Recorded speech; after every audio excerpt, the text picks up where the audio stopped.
Pledge allegiance to the flag of the United States of America and to the republic for which it stands, one nation, under God, indivisible, with liberty and justice for all. Chair Garber apologizes if you're able to read it. Okay, I will call roll. So we don't have any other panelists. Oh, Ethan is here. I'm going to move Ethan over as a panelist. That's what I was looking for. Okey doke, taking roll. Michael Barbino. Here. Jason Sia. Yep. Omar Green. Here. Catherine Wilson. Here. Ethan Alter, virtually. And Chair Gospel. Here. All right. So we don't have any minutes to go over this evening, because we don't have quite the same quorum here. So can we start with continuing business of the board? Yeah. HPC 01-2025, 23 State Street. Good evening. Good evening. How are you? Wow. So I was here last month. I was asked to come back with samples of the shingles and a copper set. I'm sorry, Mr. Scarduzio, can you just reintroduce? So I'm Anthony Scarduzio with Hudson Link, higher education for buildings. And we're trying to put a new roof on our building. Okay. Right now is the shingle, asphalt that we have here. And we'd just like to replace it. It's 30 years old. So last week or last month, I didn't bring samples. So here I am with the samples. Okay. Right, and I have a proposal that breaks down everything that the contractor wants to do. And I'll submit everything, whenever you guys are ready, and tell me how to do it, or That's the existing roof. Okay. that is the existing roof. So Chair, you weren't with us last week, so this is a bit of a continuation of the conversation. Yeah, I read through it on. Okay, mine, yeah. perfect. I'm familiar with both, yeah.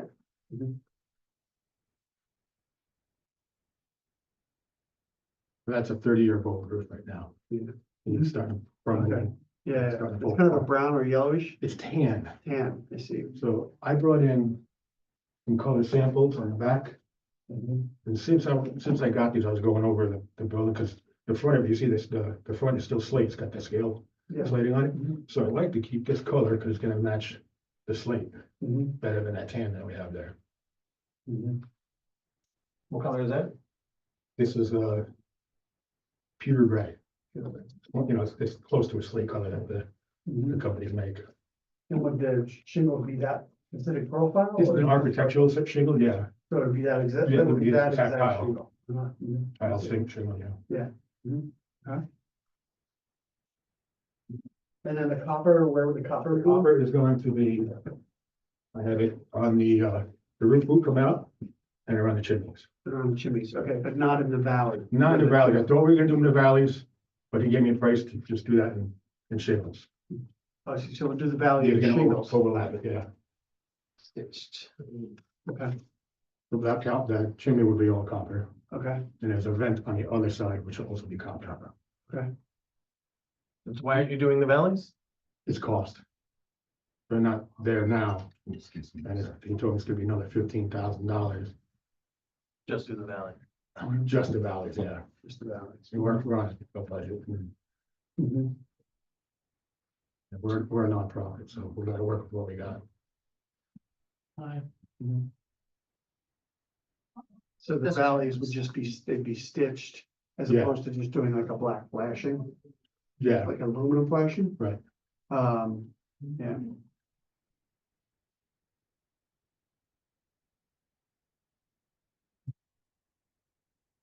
Theory of not doing flashing. Pennywise pound foolish. I understand that. The budget confined, but you know, looking at any damages that come down later on from, you Yeah, know, right. poorly installed, is you're probably looking at more than $15,000 in repair damages for leaks and whatnot in the valley, Yeah, in the valleys, so. so historically, I don't think whether you have them flashed or not, I don't think we can really say. Yeah. But from a longevity of the roof, Mhm. if you were to switch it to aluminum Aluminum? flashing, yeah. you would probably be glad you made that decision. Mhm. And, but I think, for the shingle, now that we see the sample, I think it would go well with the building. I think it's good that it's an architectural shingle. Correct. It's much better than what's up there, because what's up there does not look appropriate to the building. I mean, slate would be most appropriate, but that is not, that's not reasonable. We Not tried. reasonable. No. They asked you to talk to them. Yeah, no, yeah, so, I mean, that's sort of my comments. Anybody else? This goes back to my comments from last month's meeting is, you know, how did this make it all the way here if they're supposed to submit plans and whatnot to the building department? So, And I was Curious. told, we didn't, there was a letter sent from Joe, building inspector, over to. no, I know, I understand that most, if not all of the applications that come before this board are come with a set of plans and everything that goes along with it, so. Kind of wondering why we sort of skipped that process. You just, I don't think you need. I don't think for You a don't need roof, a you would building permit necessarily for do roof that. replacement. It was just a letter from Joe. No, I mean, usually, the way it ordinarily will come to you is to refer a letter from the building inspector. Yep. Which basically says, it's an exterior roof Right. in a historic district, you gotta go to HPC. Yep. No, I get that. I got it, but why? So sometimes he would see plans, sometimes he would not. My guess is what happened here is that the application came in, roof historic district. Yep. I'm Said it's I'm sure HPC. that's exactly it. So if this was a few blocks in the other direction, the Right. applicant would have already had the roof up. Yeah, Yeah. okay.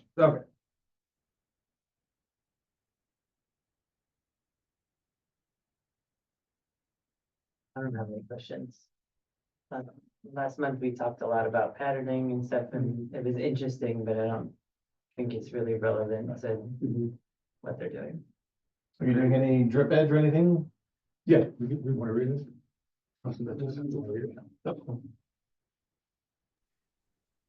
Can we keep that? That's the original. Oh, Actually, I got a copy. can you email it to Jamie tomorrow? Yeah, sure. Yeah, that'd be great. Thank you. Just a quick note, my internet's cutting out on my computer. I'm gonna switch to my phone, so I'll log back in a sec. Thanks, Okay. Ethan. So what is the new edging color is going to be? Is it going to? No, it's gonna be, I guess, black to match the underneath of this. Okay. Yeah, all the trim needs to be black. Yeah. That's not, anything that's not copper needs to be black. Probably gonna be black, yeah. Yeah, because it's black now and it would be, Yeah, we talked about doing Yeah. some woodworking as well, painting Yeah. and doing that. I think that's okay with that. We don't get to the end of this and all of a sudden it's like, oh, well, we decided he only had white and so we put white on it. Right, It's like, Yeah. so. I think we should probably make a note of that. No, no. Appropriateness.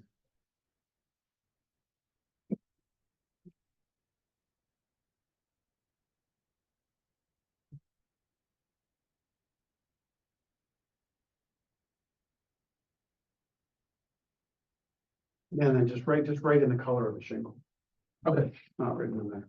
Right. And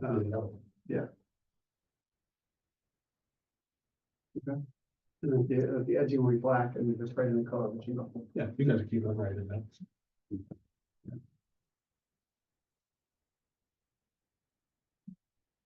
Are there any further questions from the board?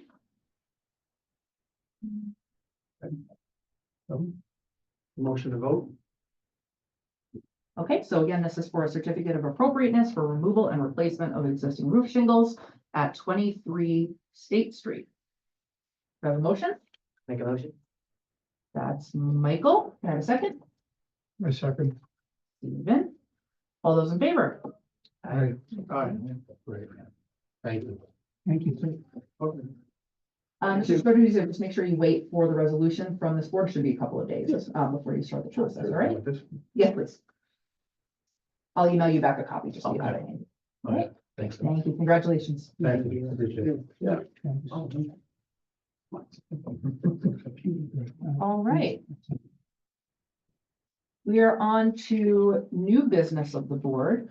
Ethan, whenever you join us, if you're not here already, please raise your virtual hand and I will bring you back over.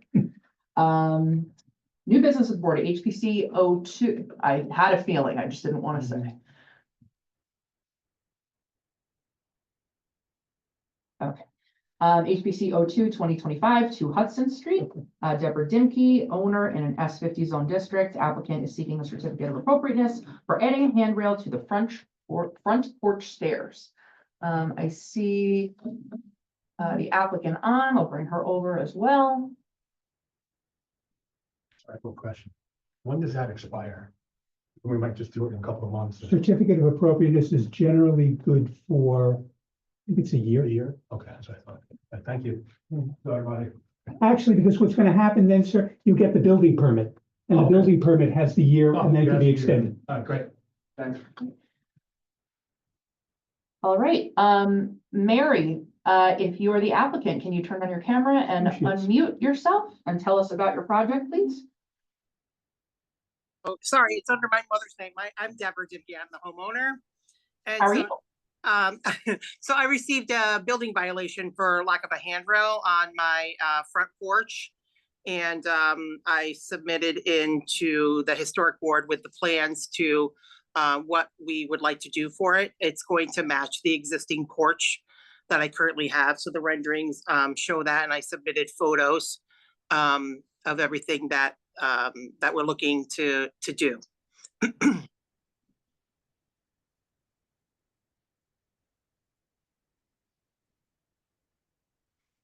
So the handrail and the spindles will all be matching, and that's handmade wood that I have to have created.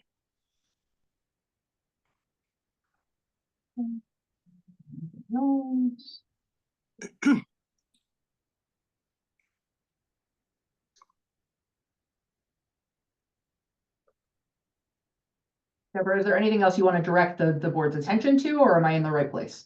Nope, I think you're in the right places, and we're gonna match the existing paint that's on here as well. So you're actually putting in a 1.5-inch graspable handrail itself, or are you just utilizing the guardrail? There is no guardrail on the stairs. No, You no, mean- and you're putting it in, are you putting in a separate handrail attached to? Yeah, you can see it. Can you zoom in on the front door? Yeah, on the elevation. Okay, there it is. Sorry. There you go.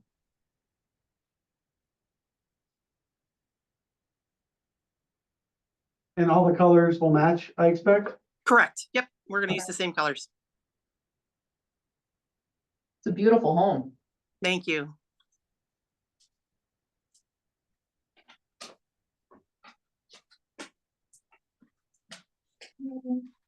So that's Okay. currently what's there now. I had this repainted last, actually 2 summers ago, like for like. So we'll match, we still have the paint, so we'll match existing.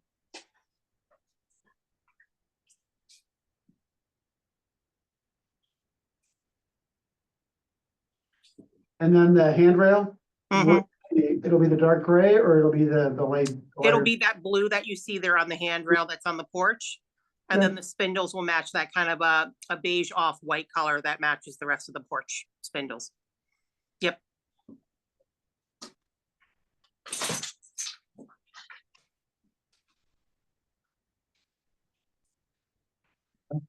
No more questions for me. I'm good. Alright, great. Just what you want to see. Everyone took that kind of care. Yeah. Yeah, it's definitely not inexpensive, I'll tell you that, because all that wood was handmade. It'll take about, 8 to 10 weeks to get it made again and then shipped back down here from upstate. I would recommend having them make a couple extra just for spares. So I do have a couple extra, but not enough for the handrail. I did have a few extra when we did we had to replace some on the porch, and so I did have a few extra, but unfortunately not enough for the handrail. All Alright, right. How much for a vote? make motion, So I'll or have a second. I don't know. Okay, so Jason made a motion for the certificate of appropriateness for adding a handrail to the front porch stairs. I hear Catherine with a second. All right, all those in favor? Okay. All right, Deborah, congratulations. Just please wait for the resolution before you go forward, okay? Sure, and that does come in the mail or an email or? You'll get it over email. You can follow up with Jamie in the morning. I think that's who you've been working with. Should only be a couple days from now, okay? Okay, excellent. Thank you all very much. Have a good night. Mary, once it gets done, I will recommend that the auditor remedy that you got be closed. I'm sorry, what was that? Once this is all done, I'll recommend that the violation that was issued be closed. Oh, So- well, I already paid for it. Sorry, Yeah, it would have was, recommended it be closed. yeah, I was new to this. I've never had to deal with this before, and I went to court in January for it, and I just, because, you know, I don't know how long it's gonna take. Like I said, I had to then get the measurements and send them up to go, and it's gonna be like another 8 or 10 weeks, and I didn't want to wind up with another violation, or it's been a very hard ordeal to get this moving forward. Understood. But I appreciate it, though. I appreciate it. Next time I know I'll reach out first and kind of go from there. Hopefully there won't be a next time, but. All right, thank you all. Have a good night. Thank you. Thank you. Bye. And you, same to you. Great. Apparently my dog's done too. Yeah. Dog approves. All right, moving on to additional business of the board. The first item is a discussion about the First Baptist Church. Not sure who's leading the discussion. I don't know if anyone here was actually on the chain. I see. So what I can let people know, because I know Dan was aware of this. We had gotten an email from one of the folks at the church that basically they were sort of wondering what to do because they cannot get insurance, particularly because of the steeple. I'm gonna just pull it up. So everyone Oh, if see you can what we're do talking it. about. So they were looking, you know, and I know that, you know, Stephen, you were talking about the tax credit program and other things to do with historic locations. They, you know, would like to see if there's anything that potentially can be done. Not sure what the village can, you know, is able to do, or at least, you know, maybe make a recommendation to them as to where they can go to look for things. But that was the big problem. I guess the insurance company that provides insurance for most of these religious institutions has essentially said it's not insurable. So, so that's basically where it is in terms of that. I'm sorry, Stuart. Sure. It's not insurable due to the state of the steeple. So they would have to get the steeple is, am I correct? And they would have to get that remedied Right. before they could get insurance. Correct. Okay. And they don't have the money. Just the steeple? Okay. I think the steeple was the main issue. I know that this was a couple of years ago. It came up when Adam was the chair. Yeah. They'd come in as well, but now it's to the point where they you know, they can't even, you know, get insurance for it. Because if you look at the fabric of the building itself, even up close, there are issues or it Mhm. appears visually issues elsewhere. The lack of insurance, what is that, a village violation or something now? Does it, what else does that? It's not a village violation. I mean, I think that clearly, if any work they needed to do, they need to have insurance for it, but I think what they're talking about is they probably don't even have liability insurance. Yeah. So, and it's not specifically a village violation in that regard, but I think any action that they want to take would create a problem for them, because they just, you know, that they can't insure it. The risk is basically to have any activities in it, because anything that happens potentially, They're on insurance. they're on the hook, because the insurance company will walk away from it. Is there any grants or anything available to institutions like this?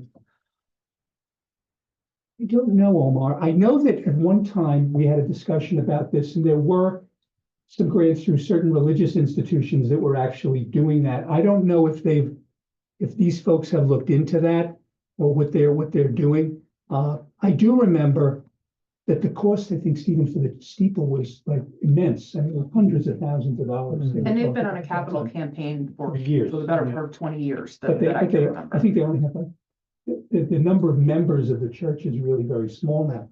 So it's,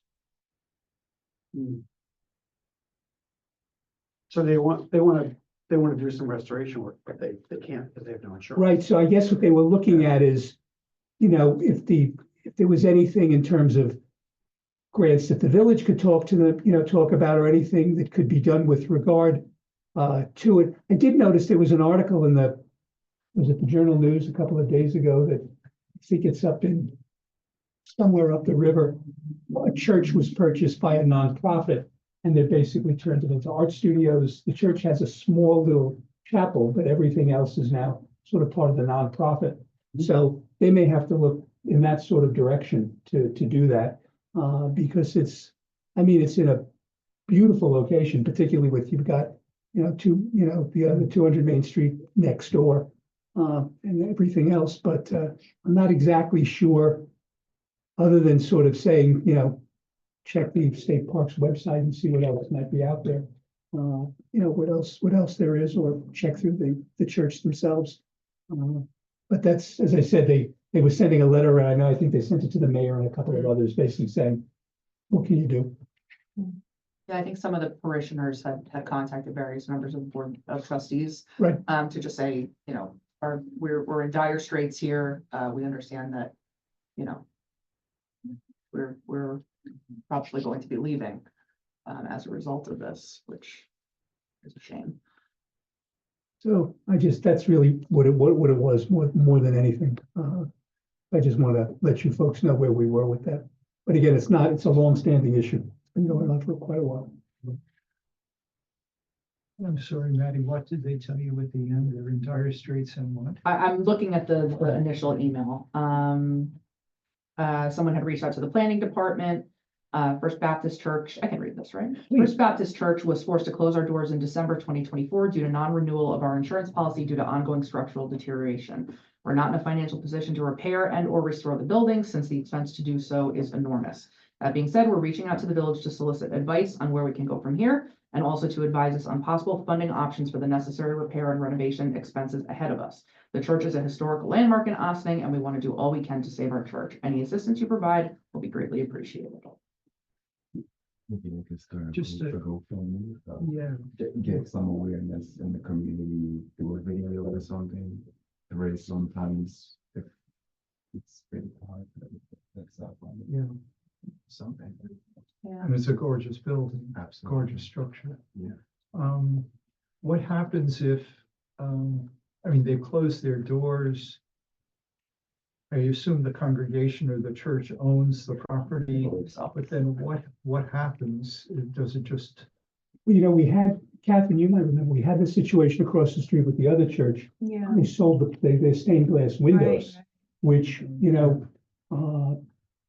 there's a big issue here because, if you'll notice, if you go past that church now, it's just blank glass.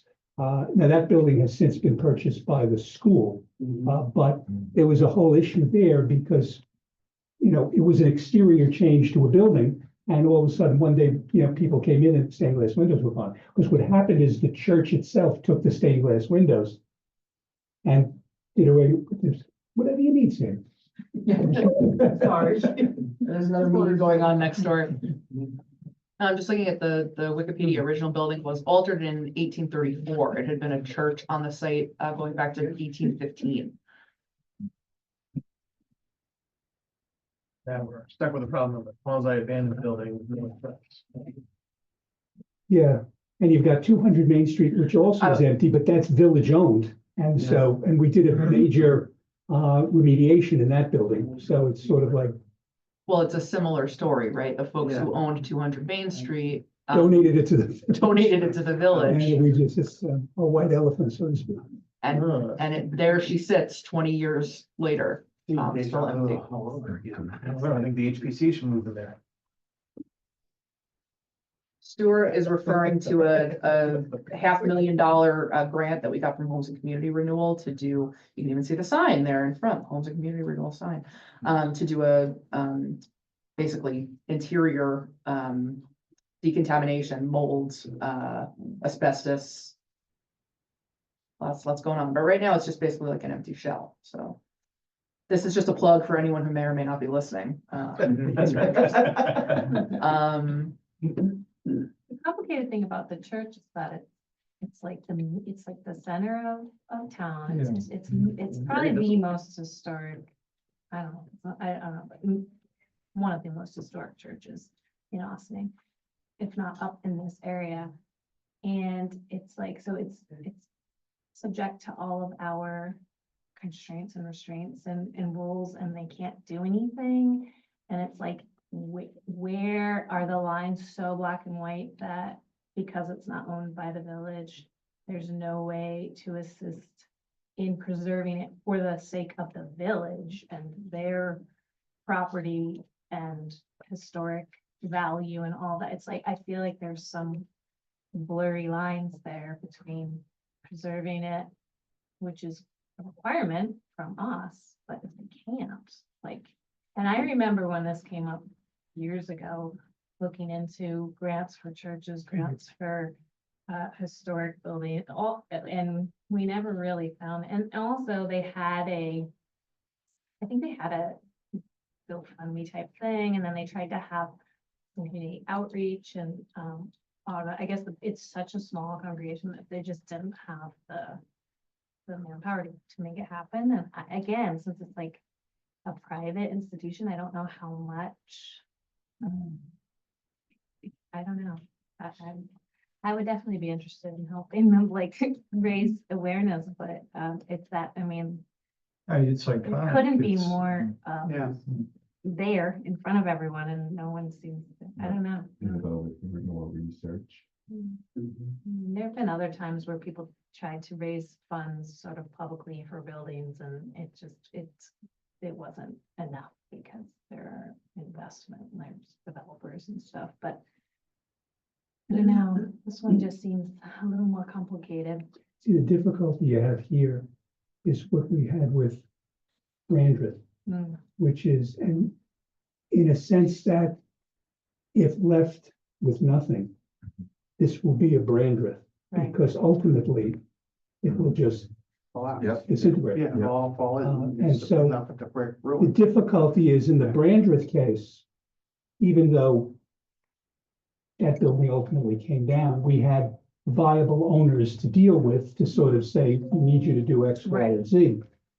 We don't have that here right. at all. I mean, you have the church, but I don't, I think if you went to whatever the, Baptist, convention that operates it, they'll probably say, so, I mean, Yeah. what do you want us to We do? have lots of- So There I are think- many churches and. So I think the same that's situation. that's the issue.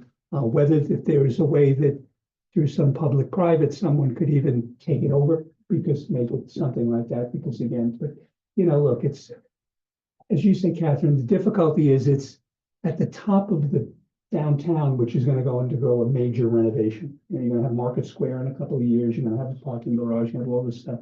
As you're driving down, you're gonna see the church there. So it's very difficult in that regard. And the owners are not permitted to allow the building to essentially deteriorate. We had that whole situation with Brandreth.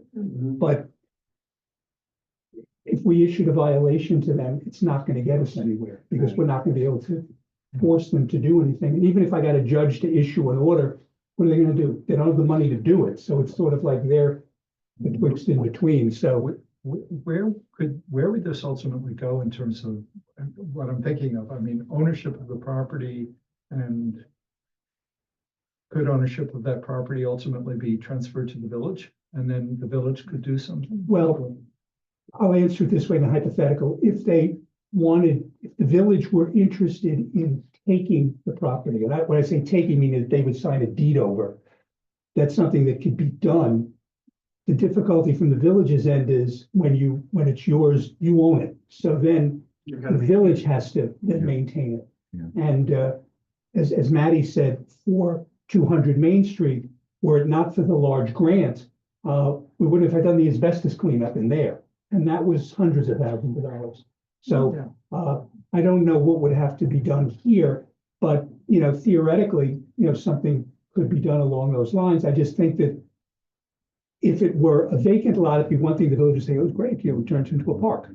But you got a big building there, which is a historic building, and then you gotta fix it. So, and I think, I don't see that the board saying, we wanna commit X, Y, or Z. That doesn't mean that they couldn't look for, private donations as an assistance to that, I mean, in terms of that.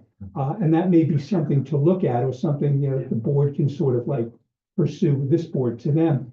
But, if the church were interested in just essentially saying, look, we'll sign the deed over, or whatever, they could do that. Again, I think the board would be very leery of that. One, because of the repairs, and adding that building to the village's insurance, I could you know, as the risk person, I could see the premiums going like that. Oh, But gotta fix the building before you take it in. that's the whole point. So, I mean, is it doable? But I think the only way that might be viable is if you got some of your other developers in the village to show an interest.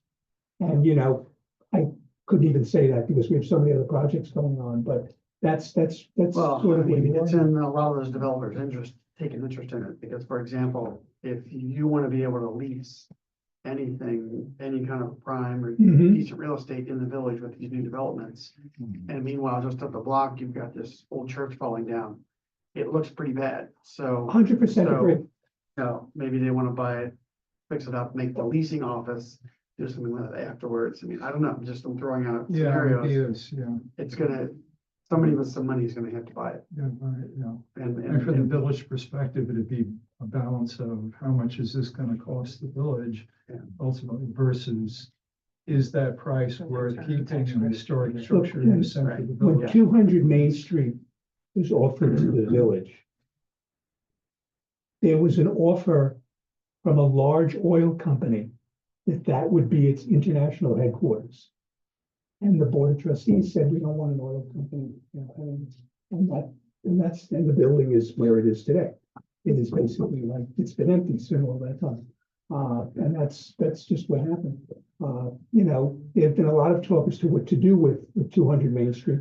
I don't think you'll see much, Maddie, correct? I don't think you'll see much with 200 Main Street until you start seeing Market Square and all those other things starting, and the road And the diet road coming diet, through, yeah. which will basically narrow the road at that point and create more parking. And then you may get, When you see that, Yeah. you know, because right now, you know, 200 Main Street, there is no place to park. I mean, you just think about it. I mean, unless you're parking on Main in one of the angle spots, there's no place to park there. But with the road diet, you'll be narrowing it and you will then have parking all along that stretch of Main Yeah. Street, which will make a difference as so well. like what you said, it's, a developer may say, do I want two buildings that are in this state, sitting in the center Right. of a town or village that I'm trying to market property and, yeah, yeah. Make it a booby prize for whoever's coming in, right. yeah. Uh-huh. So, but you gotta fix it. And then what do you do to it after? What do you do after? Make it your gym and health club for your apartment building down the street, you know, or what? You've got to find a use for it. Yeah, it's tough. Some of these, well, you know, there was a famous Limelight in the village. Limelight, To a yeah. disco, and then there's Yeah. a Catholic church, up on the Cape, was turned into a restaurant. Okay.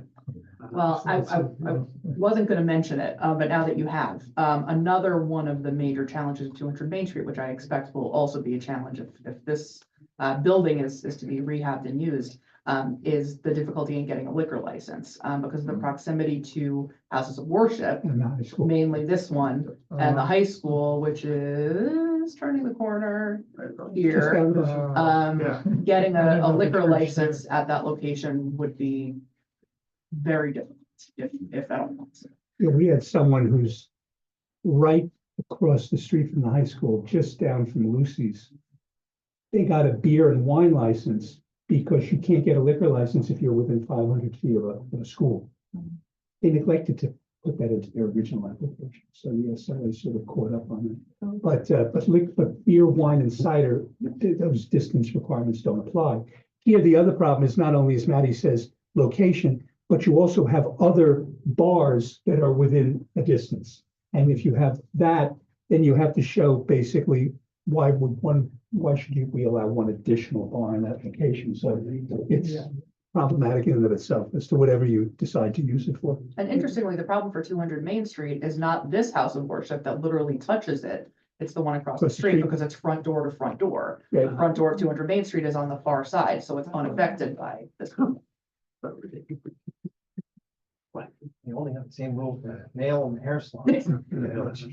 Maddie, do you know, like, is there anything available about what needs to be done to that spire? Like, have they done studies? Are there like? Is there like a scope of work? Michael, there was years ago, because I remember there being a number. when Adam Markovich was, they had given us, they said, I'll go back and look, because and it's at least 5 years ago.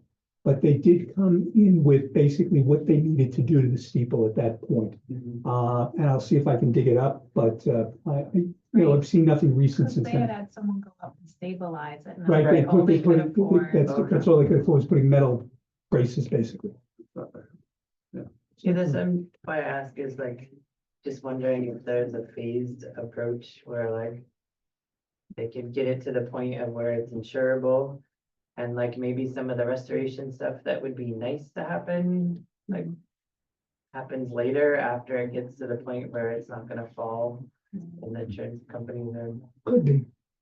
We could, I mean, and also the parishioner who wrote that email, we could also inquire back to her and say, do you have any, available documentation about the scope of work and what's really involved here, that folks could help take a look at. Yeah, that could be an idea. And the church itself might want to look, because if they have as few members as they say now, even making those repairs does not necessarily increase your, the size, the number of people who are coming to your church.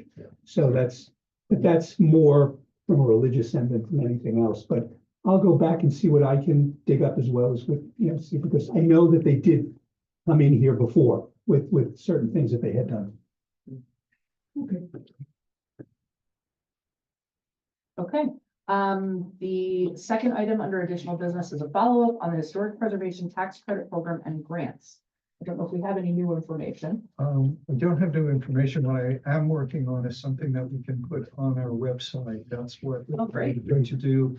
I have a good chunk of it done, but taking a look at it, I just want to work on it a little bit longer, so I can present this at the next meeting. Sounds great. Great. I think it's April 7th. That sounds right. I was just looking back to see if I could find whatever the, sorry, talk amongst yourselves. The, what we were just talking about, With the church? the church, Yeah, what yes. kind of grants would they be? You know would what, they be let me go eligible for? back, because I may have it in a file for the church, because they had a presentation then, so I may be able to go back and see when it was. Yeah, our website, we need a new picture. Cloudy and rainy. Why haven't you picture?